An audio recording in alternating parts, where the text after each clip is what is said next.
FM Mercury Info Aktual Lagu Hits, sahabat Mercury, kita ketemu lagi di perbincangan interaktif bersama Magnet Solusi Integra MSI Consulting, dan hari ini kita pasti semuanya sedang berbahagia karena kita sedang membicarakan kebahagiaan dan menumbuhkan kebahagiaan di tempat kerja itu seperti apa, begitu ya, untuk sebuah keberlangsungan atau keberlanjutan dari perusahaan kita. Dan yang menyenangkan itu hari ini studio rame banget, meskipun tetap menjaga physical distancing ya, tenang saja, nggak ada masalah. Dan dari MSI ada Bu Novi juga sih sebenarnya, tapi Bu Novi sedang melakukan pengetesan apakah Fani bahagia atau enggak. Makanya yang nanti jadi narasumber tuh Fani. Ya, oke, Fan, apa kabar, Fan? Alhamdulillah. Oh tuh lihat ketawanya udah bahagia. Cocok berarti sama topik kita hari ini gitu ya. Makanya saya yang disuruh. Yang disuruh ngobrol ya. Padahal Bu Novi sedang ada di depannya Fani gitu ya. Mau ngelihat 10 menit, 15 menit kamu bahagia ditinggal dar. Oke, baik. Dan kemudian yang sangat-sangat membahagiakan juga adalah kehadiran narasumber kita hari ini ya. Pagi hari ini saya menyapa Pak Muhammad Sadat Sukmono, mudah-mudahan saya tidak salah menyebut, mohon maaf kalau salah, GM SDM dan Keuangan PT Pelindo Daya Sejahtera. Ini adalah Pelindo 3 Group. Pak Sadat, selamat pagi. Selamat pagi Mas Aldi. Bahagia? Alhamdulillah. Alhamdulillah. Jangan sampai gini, jangan lupa bahagia. Jangan lupa bahagia. Matur nuwun Mas Sadat, matur nuwun. Baik, dan hari ini kita akan memperbincangkan sebuah hasil survei atau hasil riset penelitian yang dilakukan oleh Gallup dan Accenture yang saya terima rilisnya dari Bu Novi ini, yang menyebutkan kalau dibandingkan dengan 30 negara yang lain. Jadi kalau ada 31 negara, satu di antaranya Indonesia. Nah, karyawan Indonesia itu hebat loh, menduduki posisi terendah dalam kebahagiaan dalam kebahagiaan dalam pekerjaannya hanya 18%. Saya ke narasumber tamu dulu ya, Mbak Fani ya. Mas Sadat, kalau 18% ini memang rendah ya?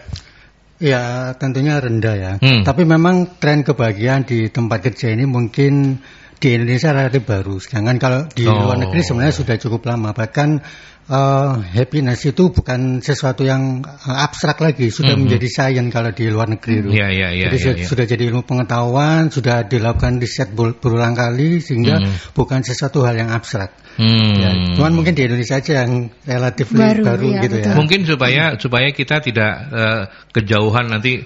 Kebahagiaan tuh kalau di kantornya ada karaoke. Kebahagiaan tuh supaya nggak kejauhan kayak begitu. Mungkin kita per definisinya apa ya yang dimaksud dengan bahagia dalam konteks kita pagi hari ini apa, Mas Sadat? Ya, sebenarnya gini, kalau ngomong bahagia itu kan antara harapan yang diinginkan oleh karyawan itu kan terpenuhi. Tapi memang harus didiskusikan nih, harapan itu kan macam-macam setiap orang. Betul. Kalau ngomong gaji, tentunya kan setiap orang juga beda-beda.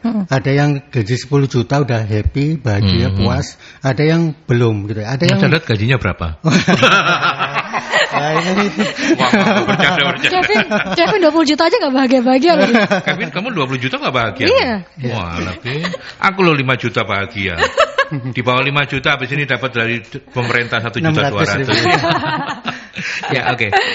Bahkan saya punya karyawan yang gajinya mungkin UMK saja gitu ya, juga happy ada gitu ya. Jadi itu sebenarnya kalau ngomong kebahagiaan itu ada unsur yang sifatnya relatif. Makanya nanti di belakang mungkin nanti kita bisa diskusi bahwa ada hal-hal yang sebenarnya lebih lebih substansif gitu ya, sehingga membuat itu lebih, kalau ngomong bahagia itu lebih long term. Memang bahagia itu tidak terus menerus sepanjang jam, sepanjang hari, sepanjang tahun, sepanjang waktu ya. Ada up and down-nya gitu ya. Tetapi ada satu hal yang itu akan lebih membuat happiness itu bertahan lebih lama. Lebih lama. Atau membuat orang itu lebih gampang bahagia daripada susah atau sedih gitu. Menarik ya. Iya. Ya, ketika memang Mas Sadat sangat pas menggambarkan bahwa ketika bicara soal bahagia dan ini soal rasa memang menjadi sangat subjektif ya. Masing-masing orang itu bisa beda-beda gitu ya. Dan tetapi kan kemudian tetap bisa dibatasi, ada aspek-aspek apa yang kemudian harus ada agar bahagia atau suasana bahagia itu ada di tempat kerja kita. Ya. Jadi begini. Saya kira bahagia itu memang tidak menolak materi istilahnya begitu ya. Jadi bagaimanapun upah gaji itu bisa memberikan kebahagiaan. Bukan hanya itu sebenarnya, karena gini, tadi saya katakan gaji yang tinggi pun tidak menjamin orang itu bahagia. Banyak kasus-kasus artis misalkan yang secara ekonomi mungkin secara penghasilan itu mapan, tapi ujung-ujungnya malah bunuh diri, tidak happy gitu ya. Ini juga ada case yang semacam itu. Gitu. Betul. Nah, ada hal-hal lain yang bisa mendorong kebahagiaan itu muncul dan itu memang bisa dikondisikan. Ini kalau ngomong bicara secara ekstrinsik dari diri karyawan ya, dari sisi luarnya. Misalkan gini, suasana di tempat kerja itu bisa dikondisikan sedemikian rupa sehingga membuat orang itu seperti kayak di rumah gitu ya. Tidak seperti suasana di kantor yang penuh dengan beban kerja, tapi kayak di rumah tapi ya sambil bekerja gitu. Saya dulu pernah di salah satu Pelindung Group juga. Itu penataan ruang itu sungguh menyenangkan. Pengaruh ya itu pengaruh. Ya. Karyawan malah diberikan keleluasaan untuk menghias ruangan sendiri. Jadi masing-masing divisi itu punya karakter yang beda-beda. Ada yang di ruang meetingnya itu lesen gitu, dikasih rumput sintetis, kasih bantal-bantal besar itu. Kalau meeting kita rame-rame ya duduk di bawah selonjoran sambil makan, sambil meeting gitu. Jadi suasananya ini bekerja apa ya? Tapi ya bekerja, menghasilkan output untuk inovasi, untuk menyelesaikan permasalahan di tempat kerja. Ada kawan yang lain di divisi lain itu memberikan quote-quote di dinding ruangannya. Itu memotivasi mereka untuk selalu produktif maupun bahagia. Oke. Ya, terus disediakan permainan, biliar, bola sodok. Biliar, bola sodok, terus kemudian bola tangan itu ya, yang mainan itu. Iya. Nah, tapi ada syaratnya, nggak boleh main di jam kerja. Iya, betul. Di setelah ruang kerja, di luar jam kerja baru boleh main. Dan itu animonya cukup tinggi. Mereka selepas kerja ya ada yang main gitu. Kadang tapi kalau sibuk ya sepi juga. Tapi intinya itu dimanfaatkan betul oleh teman-teman yang memang ya bekerja itu kan tidak harus selalu tegang gitu kan. Harus ada sisi-sisi yang membuat rileks, membuat happy gitu. Itu dari sisi itu. Terakhir itu saya mendengar disediakan lapangan basket yang bisa lapangan voli, bisa lapangan tenis gitu ya, di outdoor itu di pinggir laut gitu. Ternyata itu kemudian ketika terakhir dilakukan survei engagement itu ternyata tingkat engagementnya itu naik daripada tahun sebelumnya setelah ada lapangan. Jadi kondisi-kondisi atau situasi itu dapat diciptakan supaya karyawannya lebih happy gitu. Iya, oke. Jadi bukan melulu gaji. Bukan melulu take home pay gitu ya, gaji. Pengalaman gaji itu hanya bertahan cuman beberapa bulan aja, habis itu biasa. Memang betul. Habis itu biasa. Betul sekali. Ya, oke. Sekarang saya ke Fani. Pertanyaan pertama, Van, apakah Anda bahagia di MSI? Tuh kan, saya udah feeling bakal ditanya kayak begitu. Makanya Bu Novi nggak pergi itu gara-gara itu. Loh iya, memang Bu Novi sudah BA, barusan BA ini. Memastikan jawaban pertanyaan pertamanya buat Fani adalah apakah Fani bahagia di MSI? Setelah jawabannya memuaskan, baru. Oh iya. Akan pergi Bu. Iya. Makanya tadi feeling saya berangkat udah nggak enak sebenarnya, tapi ya udahlah ya. Ya, oke. Pak, mau nambahin apa dari yang sudah dijelaskan oleh Mas Sadat? Oke, jadi udah banyak banget ya contoh dikasih Pak Sadat. Jadi memang kalau kita bicara bahagia ini adalah suatu hal yang subjektif gitu ya. Subjektif tetapi jangan salah bahwa di sini uniknya dari bahagia ini adalah walaupun ini adalah suatu pengalaman personal yang subjektif, tapi ini juga ada faktor intervensi dari luar, faktor lingkungan gitu ya. Contoh kayak tadi bagaimana memodif lingkungan kerja kayak gitu. Nah, jadi kan akan ngefek ke kebahagiaan. Nah, jadi bahagia ini sebenarnya kalau saya bilang sebenarnya bisa dibilang ada faktor internal ya, ada faktor eksternalnya juga, gitu. Ketika misalnya perusahaan itu sudah memberikan fasilitas lingkungan kerja yang baik lah ya, lingkungan kerja yang baik, gitu ya. Kemudian tadi masalah kompensasi atau gaji itu juga layak, gitu ya. Tapi ketika dia tidak bisa menemukan meaning dari pekerjaannya apa sih, gitu ya. Terus atau juga misalnya kayak misalnya Kevin gitu ya, orang yang sukanya memang mutu-mutu desain gitu. Terus tiba-tiba suruh jadi admin, tiba-tiba suruh ngadepin klien yang nanya, pasti kelabakan.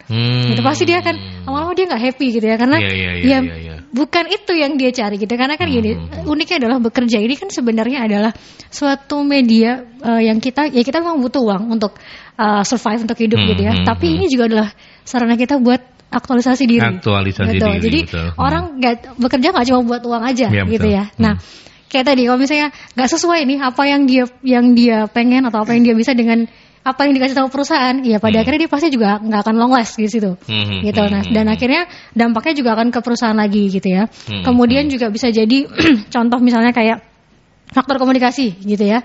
Nah, mungkin kalau kayak yang di perusahaan-perusahaan lain gitu ya, mau ketemu bos kayak udah aduh deg-degan gitu ya. Kalau saya ketemu Bu Novi, Ibu oleh-oleh mana Bu hari ini gitu. Yang benar. Iya dong. Ya Bu ya. Iya, coba kamu ngomong kayak gitu. Oh enggak, di kantor kayak gitu ya. Iya, jadi kapan-kapan kirim foto loh kalau misalnya yang lagi Ibu apa kabar gitu, kirimin videonya ke saya. Kevin nanti yang video itu aja Pak. Okay. Ini kan benar baru pulang di luar kota nih. Kemarin saya udah kasih pesan, Ibu ngasih tugas banyak ke saya, tapi oleh-olehnya ada gitu. Oh ya ada motifnya itu apa? Ya wes, apa terus. Ada motifnya gitu ya. Nah akhirnya pola-pola komunikasi seperti itu baik dengan atasan maupun dengan rekan kerja gitu ya. Nah itu juga akan sangat berpengaruh ke kebahagiaan. Jadi luar biasa, faktor ini tuh ada banyak banget gitu. Ada dari luar, dari diri kita sendiri juga ada seperti itu. Ya oke, baik. Sebelum saya break ke lagu dan pesan, pertanyaan saya ke Mas Dadat kembali. Mas Dadat, kalau di lingkungan perusahaan panjenengan sendiri seperti apa? Ya, kalau saya melihat memang ada pergeseran ya, pola-pola komunikasi maupun leadership seperti yang sampaikan Mbak Fani tadi ya, termasuk di perusahaan kami di Pelindo 3 Group. Jadi kalau zaman dulu itu kan melihat senior leaders, katakanlah senior manager gitu ya, atau manager gitu ya, itu seperti dewa gitu ya. Seperti kita itu mau menghadap raja, menghadap sesuatu yang kita itu takut. Betul. Gitu ya. Apalagi sekarang, di perusahaan plat merah ya, Pelindo Group apalagi gitu ya. Hierarkinya masih kerasa banget sampai sekarang gitu ya. Terakhir ini itu sudah berubah gitu. Bahkan kita sama pimpinan tertinggi direksi pun kita itu kadang yang gowes bareng gitu ya. Habis gowes kemudian kumpul makan sarapan gitu ya, ngobrol santai rileks, tidak melulu pekerjaan. Ya kadang-kadang ngobrol tentang yang lain-lain. Artinya pola komunikasi itu sudah lebih rileks dibanding zaman dulu gitu ya. Itu jauh berbeda dibanding dulu ya. Ya, bahkan dulu kami ada fasilitas makan itu, makan siang, ada kantin di kantor itu. Kadang direksi itu ya di anak perusahaan ya, itu makan bareng dengan karyawan. Di tempat makan itu ya sambil ngobrol, ya kadang membahas masalah pekerjaan, kadang nggak membahas yang lain. Tapi suasana komunikasi itu lebih rileks gitu ya, nggak seperti zaman dulu yang sangat birokratis gitu. Jadi ini penting ya. Ya, yang menarik juga untuk diketahui, saya jadi tertarik untuk mengeksplor. Yang menarik juga untuk diketahui, apakah memang manajemen Pelindo Group menyadari betul bahwa happiness is something new, something special, atau mungkin ya itu mengalir dengan begitu saja atau gimana? Bisa cerita nggak? Ya, saya kira memang sudah disadari penuh bahwa kebahagiaan itu penting. Bahkan salah satu direksi kami yang dulu itu betul-betul mencanangkan bahwa karyawan itu harus bahagia. Kemudian disusun pola-pola atau strategi-strategi yang mengikutinya, yang diharapkan karyawan itu betul-betul happy, bukan hanya sekedar jargon atau lip service gitu, tapi diikuti dengan program-program. Jadi itu betul-betul sudah dilakukan di Pelindo 3 gitu. Oke, baik. Dan sampai di sini menarik untuk nanti kita gali lebih lanjut, baik Mbak Fani ataupun juga Mas Dadat, soal gimana kalau kemudian katakanlah nggak usah jauh-jauh, Mercury Group lah yang sudah bahagia, mau ditingkatkan sudah bahagia loh. Aku bilang sudah bahagia loh. Mau ditingkatkan menjadi lebih bahagia itu kayak gimana gitu ya? Boleh kan? Ya kan Fani, nanti kalau nggak bisa ngajari awas loh ya. Tapi Mas Dadat, kita break dulu ya. Siap. Saya ke pesan-pesan dulu, sahabat Mercury. Kalau ada di antara Anda yang ingin sharing-sharing ya monggo loh di 031 5620096 by phone atau juga melalui WhatsApp-nya Mercury di 0817300096.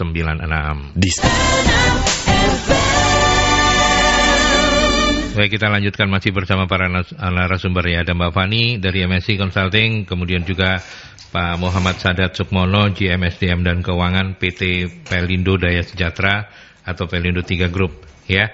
Dan perbincangan kita tadi terakhir sudah menyampaikan bagaimana MSI bahagia, kemudian Pelindo bahagia, Mercury juga sebentar lagi akan bahagia.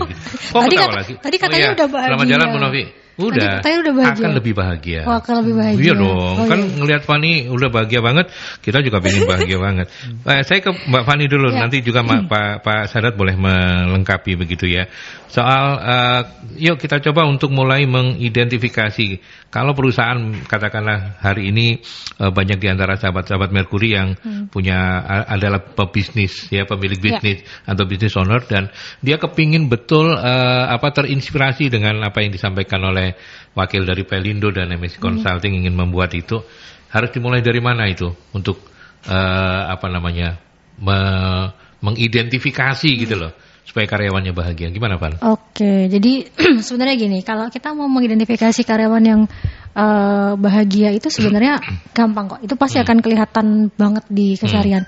Yang pertama gini, kita lihat aja ketika kita memberikan tugas gitu ya ke mereka, ketika memberikan tugas, sejauh mana mereka akan merespon itu secara positif gitu ya. Itu akan kelihatan banget perbedaan mana yang bahagia dan yang nggak bahagia gitu ya. Kalau misalnya kayak Kevin gitu ya, mau dikasih tugas kayak gimana, walaupun dia jam 5 udah mau pulang, tiba-tiba Kevin bikin ini sekarang gitu, dia tetap ketawa-ketawa aja. Iya Bu, iya Mbak gitu. Ya, Kevin, ya. Karena dia saking bahagianya di kantor. Wajar kalau 20 gitu. juta sebulan ya. Iya, malah aja 20 juta. Makanya kadang dia jam 5 gitu saya suruh pulang, mananya kok disuruh pulang sih Mbak gitu. Oh, ada telepon. Oke. Gitu. Jadi dari ketika kita memberikan tugas gitu ya, respon, terus kemudian juga kita lihat bagaimana relasinya dengan orang lain gitu ya. Kelihatan kan ya orang kalau baru datang yang udah duduk, udah cemberut, udah yang gimana, pasti udah nggak happy di kantor kayak gitu. Jadi kalau kita mengidentifikasi dari hal kecil, hal sederhana di kehidupan sehari-hari itu akan langsung kelihatan sih gitu. Terus ini mau jawab dulu. Kita ke penelpon dulu ya. Boleh. Kita tampung dulu penelponnya. Selamat pagi Merkuri. Selamat pagi. Ya. Jadi saya kalau mau cerita itu... Anda bahagia nggak, Mas? Cerita, iya. Pas kalau nggak bahagia nggak boleh nanya. Nadanya juga kayaknya ini ya. Iya. Kayaknya kurang bahagia. Ayo bahagia yuk, Mas. Jangan lupa bahagia. Waktunya habis durasinya. Jadi gini Mas ya, kalau ngelihat soal bahagia enggaknya, materi memang nggak segalanya. Contoh, mungkin ini agak membuka sejarah ya. Beberapa kasus bunuh diri, pegawai Metro TV bunuh diri, kurang bahagia apa kerja di media. Dia seorang editor. Terus yang terjun dari Mall Galaxy itu seorang pengusaha juga muda itu. Lalu pengusaha dulu salah satu pemilik merek roti yang Sari itu juga ada yang bunuh diri di Surabaya. Terus komisaris Lipo Group Matahari itu juga bunuh diri di daerah Malang Membatu. Nah, berarti kan uang nggak segalanya ya. Mereka kurang apa mereka itu? Setuju. Dan mereka kurang loyalitas apa sama perusahaannya? Kok sok bunuh diri yo? Yang paling bahagia itu kalau bersyukur adalah petani, nelayan, tukang rombeng, orang kebon. Mereka nggak megang apa-apa tapi walaupun nggak dikasih, pokoknya pagi ini kamu akan dapat duit 100.000, enggak. Mereka akan panen itu nanti 3 bulan kemudian. Apa bikin dia bahagia? Semangatnya gitu loh. Pagi-pagi sudah meruput ke sawah, walaupun dia belum tentu makan. Itu loh, kebahagiaan itu adalah seperti itu menurut saya. Bagaimana dari narasumber ini menyikapi yang orang kaya pun bisa bunuh diri karena uang sudah berlimpah-limpah. Masa alasannya karena utang? Utang-utangnya kan mungkin kan bisa diomongin bareng sama bersama gitu loh. Tapi petani ini, nelayan, apalagi dia jaga nyawa, pasang nyawa dia ya, harus ke laut, belum tentu dapat ikan. Belum tentu dia juga dapat uang juga hari itu. Tapi dia bahagia dulu. Gak ada nelayan berangkat muka cemberut. Lalu waktu dayung itu lemes. Gak ada. Langsung pokoknya gitu. Terus itu kalau paling bahagia menurut saya adalah ASN PSN memang iya. Saya akuin. Banyak ruangan kalau datang saya, apalagi kalau tiap saya mau ngambil undangan di provinsi, biasanya ketemunya ke bagian humas. Ruangan segitu banyaknya, meja, mungkin ada 20 meja kalau nggak 30. Yang ada orangnya? Yang bercokol cuma 3. Yang lain tuh bahagia. Aku bingung, mereka ini marketing apa selling gitu? Ini marketing nggak masalah dipakai. Mungkin WFH Mas, WFH mungkin, WFH. Enggak Mbak, itu sebelum corona Mbak. Oke, sampai saya bingung, saya tiap masuk sini kok ketemu sama orang-orang ini dan meja ini banyak yang kosong gitu loh. Memang ada berkas, ada jaketnya di situ. Berarti kayak orang ini mungkin ada di sini, tapi kok sepertinya ini cuma nampang meja tok gitu loh. Apalagi kalau saya ke pelayanan seperti pembayaran atau minta pengajuan surat mungkin di kelurahan atau apa. Mereka pada sibuk. Yang buka loket cuma satu, saya intip, saya merepet, ini ngapain, sibuk apa sih? Tak kira ngerjain tugas tak apa. main yang itu loh, yang ular-ular muter-muter itu loh, kalau gitu Pac-Man di komputernya. Saya kok bingung, main poker kadang yang kartu-kartu. Saya ini ngapain gitu loh. Itu bahagia memang mereka, malah seneng dia. Dan malah gini loh, saya mungkin disiplin itu kenapa waktu TK sampai kuliah disiplinnya nomor 1.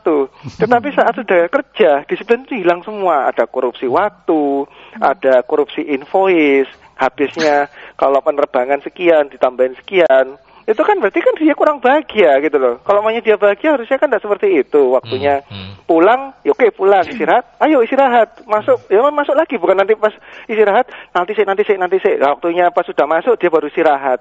Saya ngeliat filmnya Baby Dash Out tuh loh Mas ya. Tahu ya Baby Dash Out itu yang bayi keluyuran kemana-mana. Waktu itu dia masuk ke sewaktu proyek itu selesai, orang itu selesai juga, jeglek matiin semua, udah pulang ya pulang gitu loh. Kalau kita apakah bisa budaya seperti itu? Paling kalau mau pulang gitu, ngapain pulang? Udah selesai belum? Harusnya kan kalau bos harus ngerti kan. Udah selesai apa ini ya? Waktu pulang ya udah kamu lanjutin aja besok nggak apa-apa, udah istirahat aja pulang. Harusnya kan gitu, bukannya pokoknya saya tunggu ini. Harus lembur nggak masalah. Pokoknya selesai. Nggak gitu juga toh. Nah, bahagia seperti apa sih gitu loh? Kalau Google, Facebook itu kantornya keren banget, apalagi kantor Twitter itu. Ya benar kata Mas Aldi ya. Ada affiliate, ada macam-macam itu. Jadi dia bisa main PS dan modelnya kayak rumah, humi banget itu tempat mereka itu. Terakhir Mas Aldi, Mas Aldi bahagia nggak? Tadi jawabannya bahagia. Terima kasih. Selamat pagi. Terima kasih sudah mewakili perasaan saya, Mas Dewa. Bahagia banget saya. Oke, Mbak Fani silakan menanggapi, nanti Pak Sadat juga boleh menanggapi. Baik. Jadi sebelum melebar kemana-mana, mungkin saya sampaikan ulang gitu ya. Saya tegaskan bahwa jadi gini. Sebenarnya apa sih bahagia itu ya? Bahagia itu kan sebenarnya adalah bagaimana bahagia itu kan emosi ya. Itu adalah suatu emosi positif gitu loh. Suatu emosi positif di mana ketika kita menghadapi suatu hal kita bisa bisa mengartikan itu dengan cara yang positif gitu ya. Kayak tadi sebenarnya saya bilang misalnya disuruh lembur gitu ya, suruh lembur. Saya kalau misalnya sekarang nih saya lagi ada deadline, kemarin udah yang saya lembur, pulang pun saya juga masih bawa kerjaan gitu ya. Terus pagi-pagi ya gini udah harus siaran dan segala macam. Tapi apakah berarti saya nggak bahagia? Nggak, saya bahagia karena memang ya saya suka dengan apa yang saya lakukan gitu ya. Jadi ini adalah suatu emosi positif dan memang baik lagi itu nggak bisa disamakan di setiap orang. Kayak tadi misalnya gini, ada yang bahagianya main game, main Zuma, main poker dan segala macam. Ya mungkin ya dia cara bahagianya seperti itu gitu ya. Tapi kan sebenarnya bahagia yang kita maksud di sini bukan ke arah sana gitu loh. Jadi bahagia yang kita maksud artinya gini, nggak ada saya rasa gini, nggak ada orang bekerja itu yang nggak tertekan. Betul ya Pak ya? Betul. Kayak jangankan ya mohon maaf gini, jangankan kita yang dikejar deadline gitu ya. Bahkan misalnya orang yang kalau kita ke toilet umum kita kan ada yang jaga gitu depan, kita ya bisa sambat gitu loh. Ya ampun capek tadi duduk gitu ya. Bayangin gitu. Jadi apakah berarti dia nggak bahagia gitu ya? Jadi bahagia ini semua pekerjaan apapun itu pasti akan ada sambatnya, pasti akan ada hal-hal tidak menyenangkan. Nah sekarang bagaimana emosi kita mengatur itu, bagaimana supaya itu menjadi suatu hal yang memang kita anggap sebagai ini adalah bagian dari konsekuensi kita, bagian dari perjalanan hidup kita yang memang menjadi proses pendewasaan, proses belajar diri kayak gitu. Gitu ya. Jadi makanya tadi kalau dibilang pertama kayak tadi banyak kasus bunuh diri, yang harus saya clearkan di sini pertama adalah first kita nggak pernah tahu loh sebenarnya apa masalahnya gitu ya. Kayak tadi saya bilang bahwa bahagia ini ada faktor internal dan juga ada faktor eksternal. Nah ada banyak penelitian yang menunjukkan juga bahwa gini, ketika misalnya di kantornya sudah bagus nih ya, ruangannya bagus apa dan segala macam, bukan berarti Anda akan otomatis bahagia. Misalnya nih Pak Ali ya, Merkuri udah ruangannya sebagus ini gitu ya, fasilitasnya enak segala macam. Pak Ali tadi mau berangkat diomelin sama istri, kira-kira bahagia nggak? Ayo. Iya, makanya. Iya kan? Iya, saya mau nanya itu tadi juga. Artinya gimana pengaruhnya gitu ya? Betul. Makanya saya bilang tadi faktor internal dan eksternal itu akan ada. Nah, terus juga misalnya kayak tadi hutang gitu apa segala macam gitu ya. Terus artinya sebenarnya ada banyak faktor gitu. Nah, yang bisa kita lakukan dari sisi perusahaan ya, yang bisa kita lakukan apa ya? Berarti artinya faktor-faktor yang bisa kita kendalikan, faktor eksternal. Nah, itu yang kita coba untuk kita atur gitu loh. Tapi jangan lupa bahwa ini tetap ada faktor internal yang kita nggak bisa, yang mungkin kita nggak bisa. Tidak bisa mengintervensinya. Betul. Gitu ya. Gitu. Example nggak bisa, tapi kan bisa juga ada banyak perusahaan yang memberikan layanan kayak konseling itu kan ada banyak juga gitu ya. Ketika kamu misalnya ada masalah, saya misalnya habis berantem sama Kevin gitu ya. Kalau misalnya kayak di MSI saya berantem sama Kevin, saya langsung ngomong ke Bu Novi, Kevin dulu Bu nyebelin banget gitu. Kita selesaiin bareng gitu ya. Tapi kan tidak semua perusahaan ada seperti itu kayak gitu. Nah, jadi internal dan eksternal itu harus berdampingan. Dan jangan lupa bahwa ingat bahwa kebahagiaan ini adalah bagaimana emosi positif kita menyikapi dunia kerja kita. Gitu. Ya. Kita nanya ke pakarnya karena beliau kan profesional di bidangnya begitu. Betul. Ya. Gimana Mas Sadat komennya untuk Mas Dewa juga tadi? Ya, jadi gini, saya sangat setuju dengan sampaikan Mas Dewa bahwa yang namanya materi itu bukan segalanya yang membuat seseorang itu kemudian menjadi bahagia. Ada sisi-sisi internal seperti yang disampaikan Mbak Fani tadi, betul, yang harus dibangun gitu. Ya. Saya ingin mengatakan, mendefinisikan apa sisi internal itu ya. Dalam hal ini adalah mindset ya.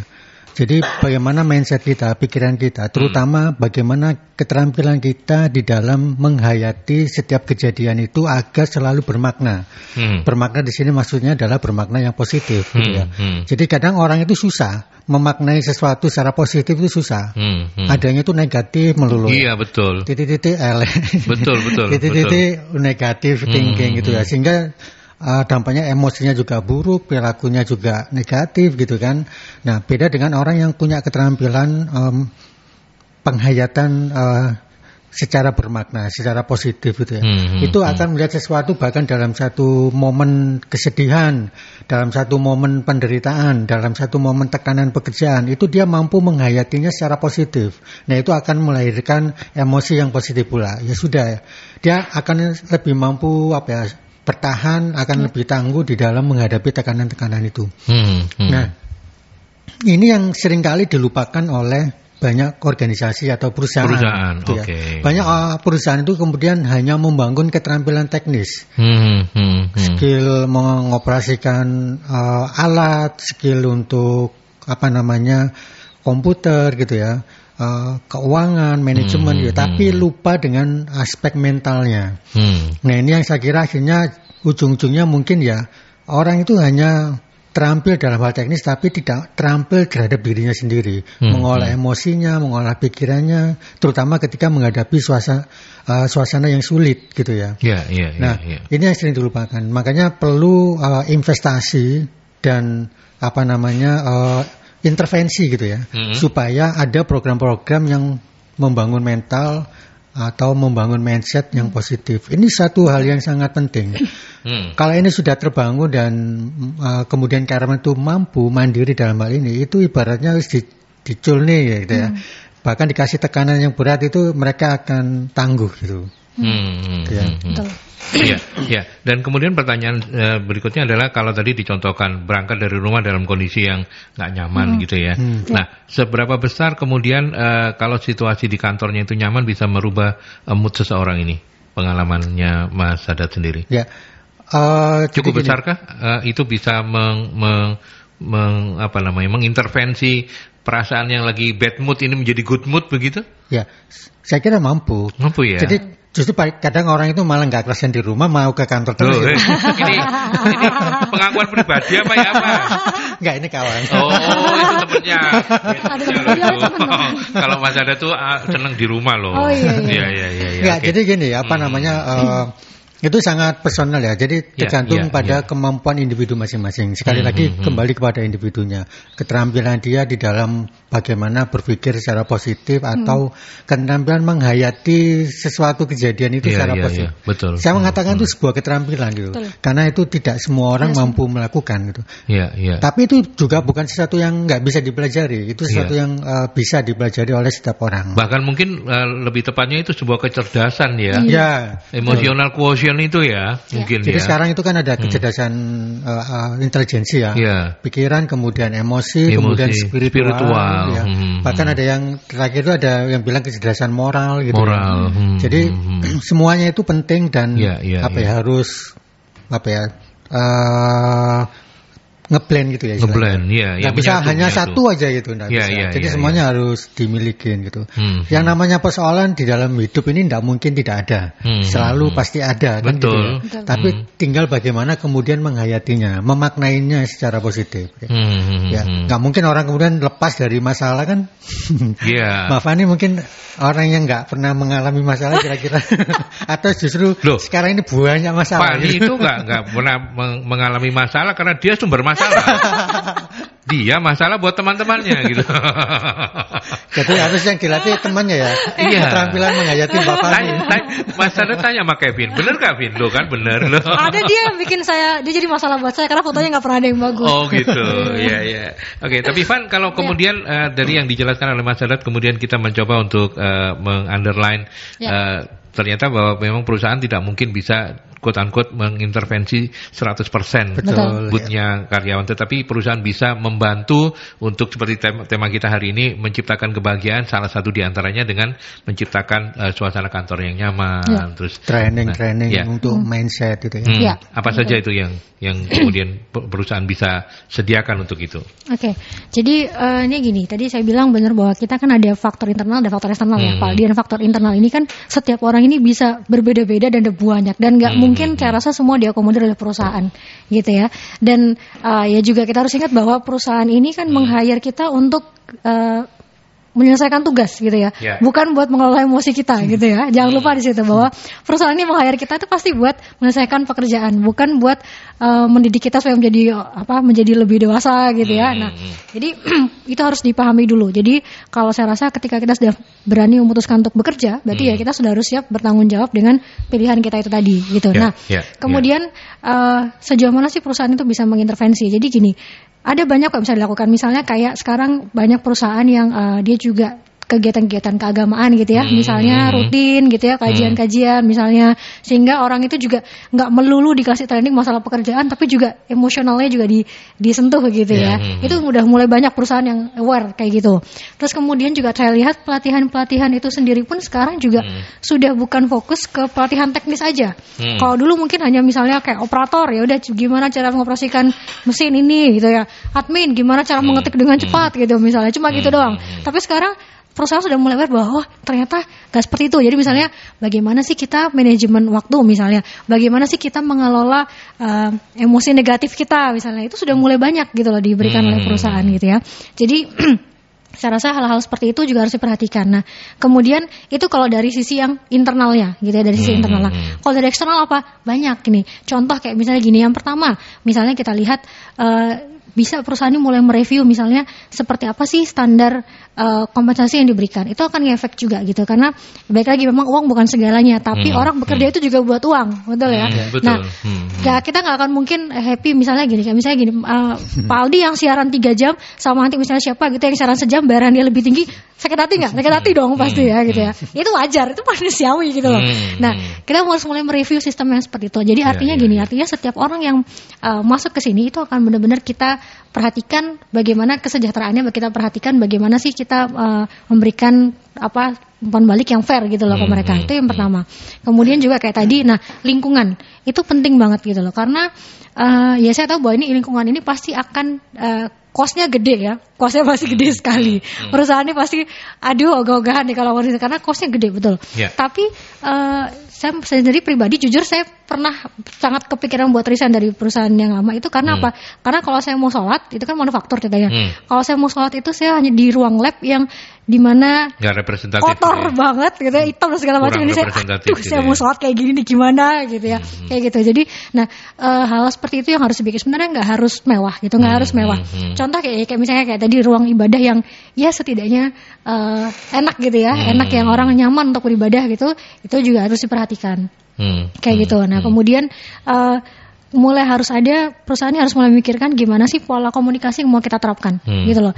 Kalau kayak misalnya seperti kayak kami di MSI gitu ya, hampir sebagian besar saya bisa bilang bahwa hampir 70% keputusan itu kita rembuk, kita bicarakan bareng dan semua berhak bersuara gitu. Bahkan ini Kevin yang paling kecil pun itu ketika misalnya kadang-kadang ketika kita lagi meeting gitu, kita lagi bahas apa, dia bisa dengan santainya nggak usah, udah gini aja, dia mutusin kayak gitu. Itu kejadian kayak gitu. Jadi maksudnya keren ya setiap Kevin keren ya. Makanya kadang saya salut banget sama dia yang senior saya, tapi yang mutusin dia gitu ya. Tapi ya udahlah nggak apa-apa gitu aja. Jadi ketika setiap orang itu merasa bahwa pendapat saya didengarkan, kemudian saya di sini tuh berarti karena dengan kehadiran saya memberikan masukan, saya memberikan saya tuh membawa dampak positif gitu loh buat perusahaan. Akhirnya saya juga happy gitu kan di tempat kerja gitu. Nah, dan itu saya rasa memang sih tidak semua perusahaan bisa, apalagi kalau kayak tadi yang ya BUMN apa segala macam itu pasti masih agak susah gitu ya untuk budaya seperti itu. Tapi itu bisa pelan-pelan mulai dicoba gitu loh, di combine tetap dengan budaya aslinya seperti itu. Kemudian komunikasinya, terus juga pengambilan keputusan kita usahakan supaya karyawan itu terlibat. Jadi dia juga ada sense ownership-nya juga ada. Sehingga ketika dia sense ownership-nya ada, dia pasti akan lebih bertanggung jawab dan akan merasa lebih happy gitu ya melakukan apa itu, karena memang dia ngerasa ini tanggung jawab saya nih, saya pengen gitu, saya yang memilih ini kayak gitu. Oke. Baik, nanti kita akan lanjutkan kembali, semakin menarik meskipun kita memang harus dibatasi waktu. Sebelum kita lanjut, saya ke pesan-pesan dulu.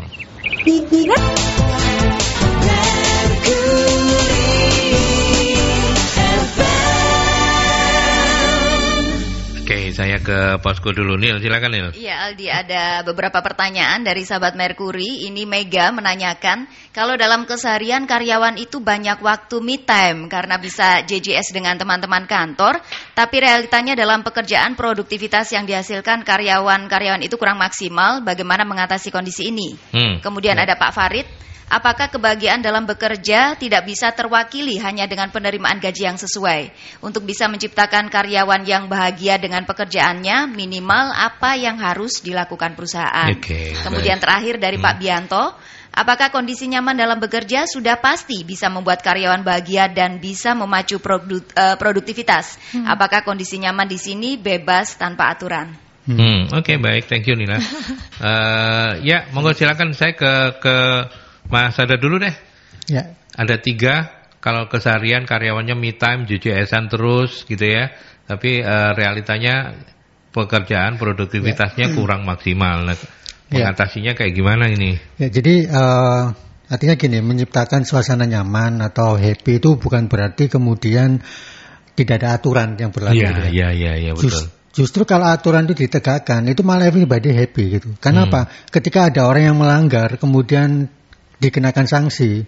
Orang-orang yang betul-betul disiplin, orang-orang yang betul-betul serius dalam bekerja, itu nggak merasa terganggu dengan situasi itu. Dan mereka merasa terapresiasi karena mereka dibedakan dengan yang memang troublemaker. Coba gitu bayangkan kalau misalkan ada orang yang melanggar, katakanlah tadi itu waktunya banyak untuk di luar, kemudian pekerjaannya sendiri nggak beres, terus kemudian tidak ada tindakan apa-apa dari manajemen.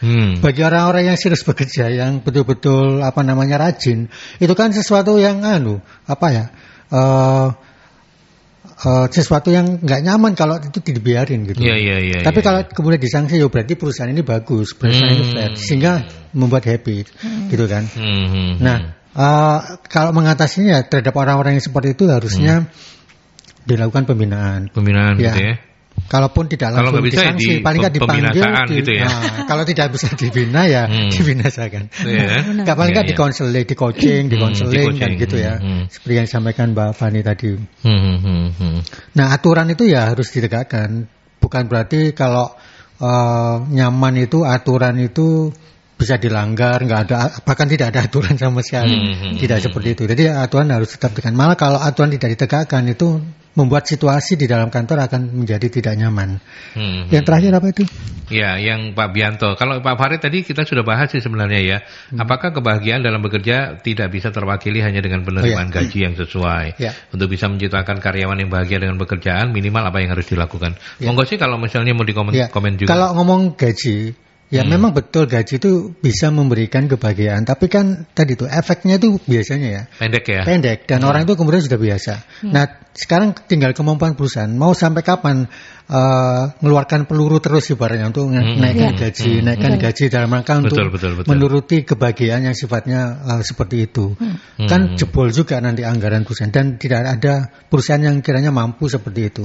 Tapi justru kalau disentuh dalam hal-hal yang lain itu akan efek kebahagiaannya itu akan lebih lama, bahkan membuat karyawan itu bisa lebih mandiri untuk menciptakan suasana bahagia di dalam dirinya sendiri. Itu yang lebih penting. Tidak harus selalu situasi eksternal bisa mempengaruhi kebahagiaan, tapi jangan terlalu mengandalkan pada situasi eksternal. Di dalam diri karyawan itu harus dilatih untuk bisa secara mandiri kemudian bisa untuk merasakan kebahagiaan di setiap momennya. Oke, itu yang paling penting begitu ya. Termasuk karena itu bisa membuat karyawan menjadi lebih mudah berpikir positif. Contoh tadi saya di awal tadi kan disinggung. Apakah mungkin ada karaoke di tempat bisa saja gitu Bisa saja. Yang penting dipasang aturan. Misalkan hanya boleh dilakukan jam istirahat. Daripada dia keluaran ke mall, baliknya harusnya jam 1 udah harus siap bekerja, dia karena perjalanan waktu 1:30 jam 2 karena keluar. Kemudian di kantornya disediakan. Yang penting jam kerja. Sambil makan, nyanyi gitu kan. Itu pasti seneng itu.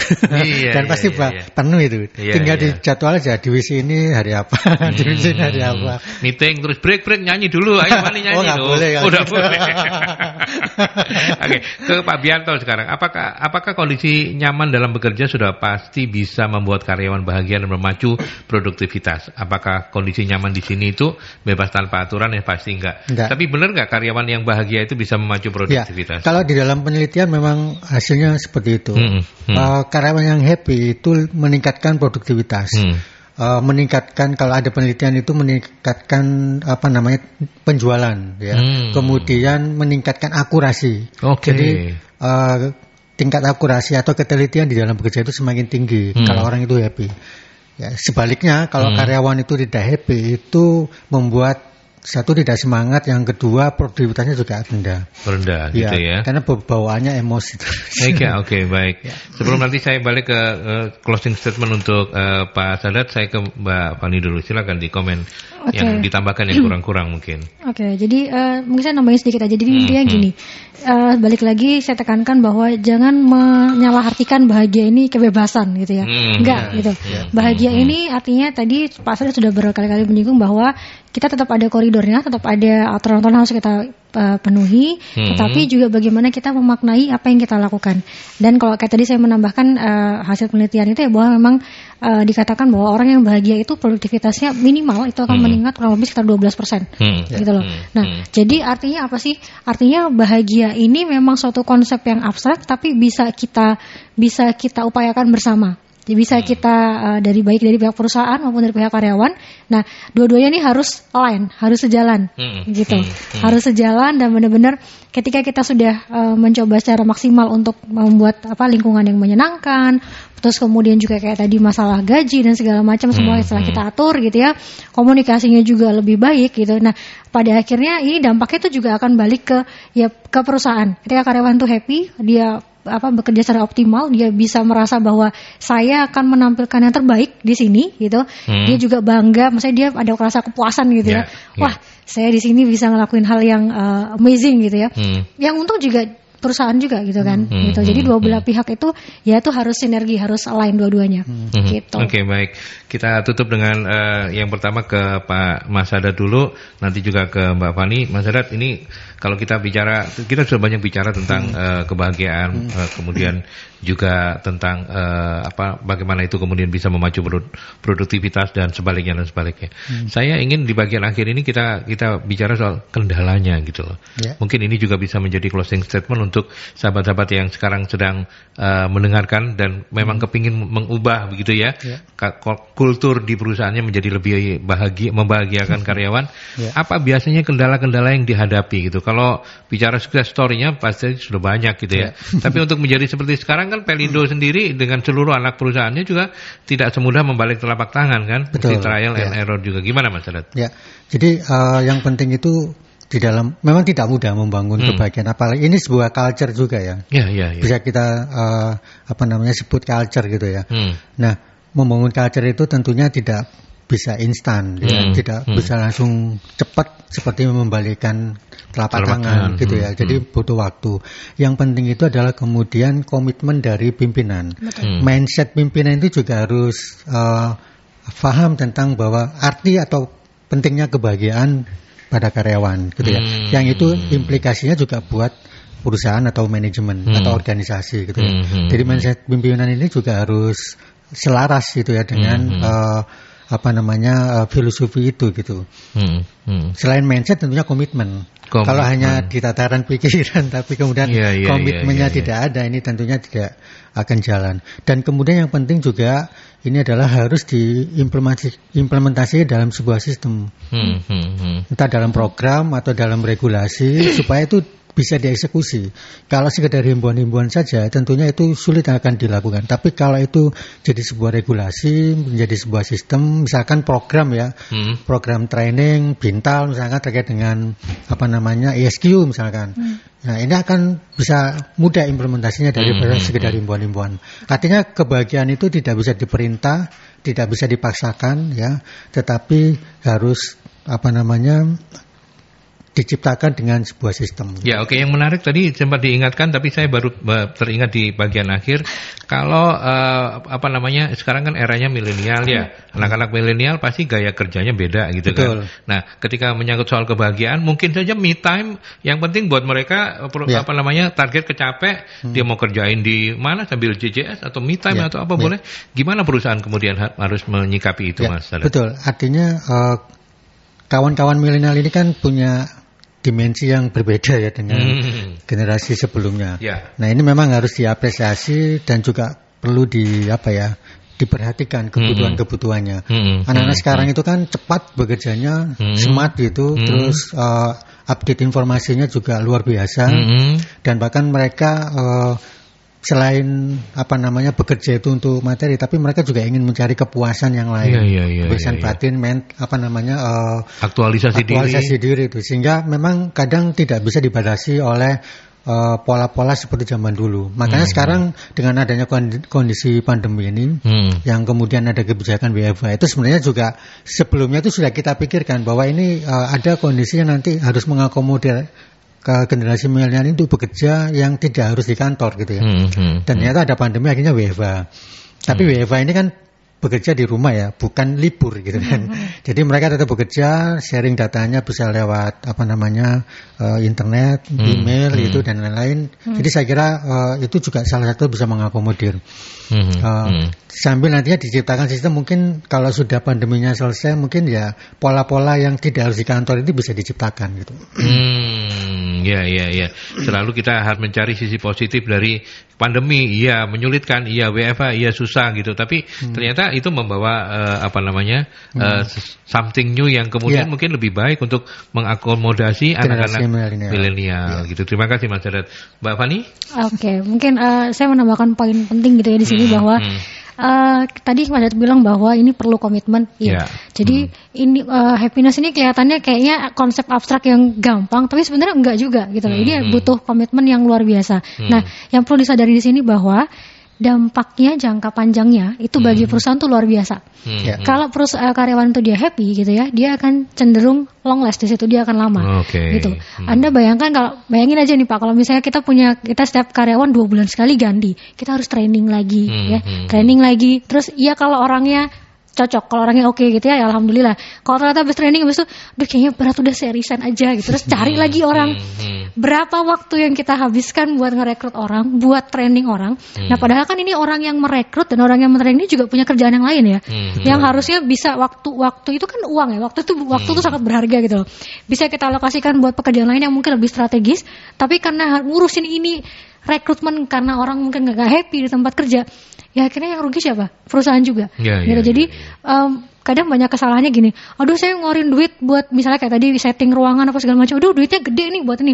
Tapi Anda harus mikir bahwa dampak jangka panjang buat perusahaan itu seperti apa. Kita coba hitung gitu bahwa ketika karyawan ini dia stay satu tempat di perusahaan kita ini lama, artinya apa? Di situ juga ada proses pembelajaran dan ilmunya dia ini akan bertahan lama gitu ya di situ. Dan bayangin kalau misalnya kita karyawan yang dia lama gitu ya, jadi dia sudah tahu historinya, kemarin seperti ini, kemudian kemarin tuh kayak kita perlu perbaikan seperti ini, itu akan lebih mudah karena dia tahu historinya itu dari awal gitu ya. Dengan karyawan yang baru masuk pasti akan perlu adaptasi dulu, dan orang adaptasi itu kan beda-beda ya, walaupun kita biasanya ngasih standar 3 bulan, tapi kan saya rasa ya tiap orang beda-beda ya, nggak sifat itu juga gitu loh. Nah, itu cost-nya buat perusahaan percaya itu akan jauh lebih gede. Cost-nya itu kalau kita hitung secara matematis itu akan jauh lebih gede dibandingkan ketika kita invest ya. Makanya saya bilang ini kayak investasi, kita invest untuk membuat bagaimana ya supaya menjadi tempat kerja yang menyenangkan, yang bisa membuat semua orang di sini happy, karena semua kalau karyawan happy, perusahaan itu juga pasti akan happy. Apalagi buat perusahaan-perusahaan yang bidangnya service jasa misalnya gitu ya, bahwa happy employee, happy customer gitu ya. Kalau misalnya kayak di bank aja CS, gimana kalau kita ke bank ketemu CS-nya udah jutek, terus ngapain kesini? Ya ada bisa dibantu. Karena terus customernya hilang semua, baru apa kerugiannya, gitu ya. Jadi intinya happy employee, happy customer. Ya jadi ini adalah satu hal yang saya rasa pantas untuk kita investasikan. Baik. Gitu. Terima kasih Mbak Fani, terima kasih Mas Sadat sudah menginspirasi kita semua. Dan sahabat Merkuri, itu perbincangan saya dengan Muhammad Sadat Sukmono, GM SDM dan Keuangan PT Pelindo Daya Sejahtera dari Pelindo 3 Group. Sehat-sehat selalu Mas Sadat, mudah-mudahan nanti kita bisa ngobrol-ngobrol lagi ya di lain kesempatan. Matur nuwun, selamat pagi Mbak Fani juga. Selamat pagi. Ya, selamat pagi Vin. Thank you ya Vin ya, sudah moto-motoin Fani. Karena kalau Fani difoto dengan baik, dia akan bicara dengan lancar. Betul sekali. Sampai ketemu minggu depan ya Fani ya. Oke, sahabat Merkuri, saya masih terus bersama Anda menuntaskan Merkuri Morning Show sampai pukul 10. Jangan kemana-mana, tetap di program ini.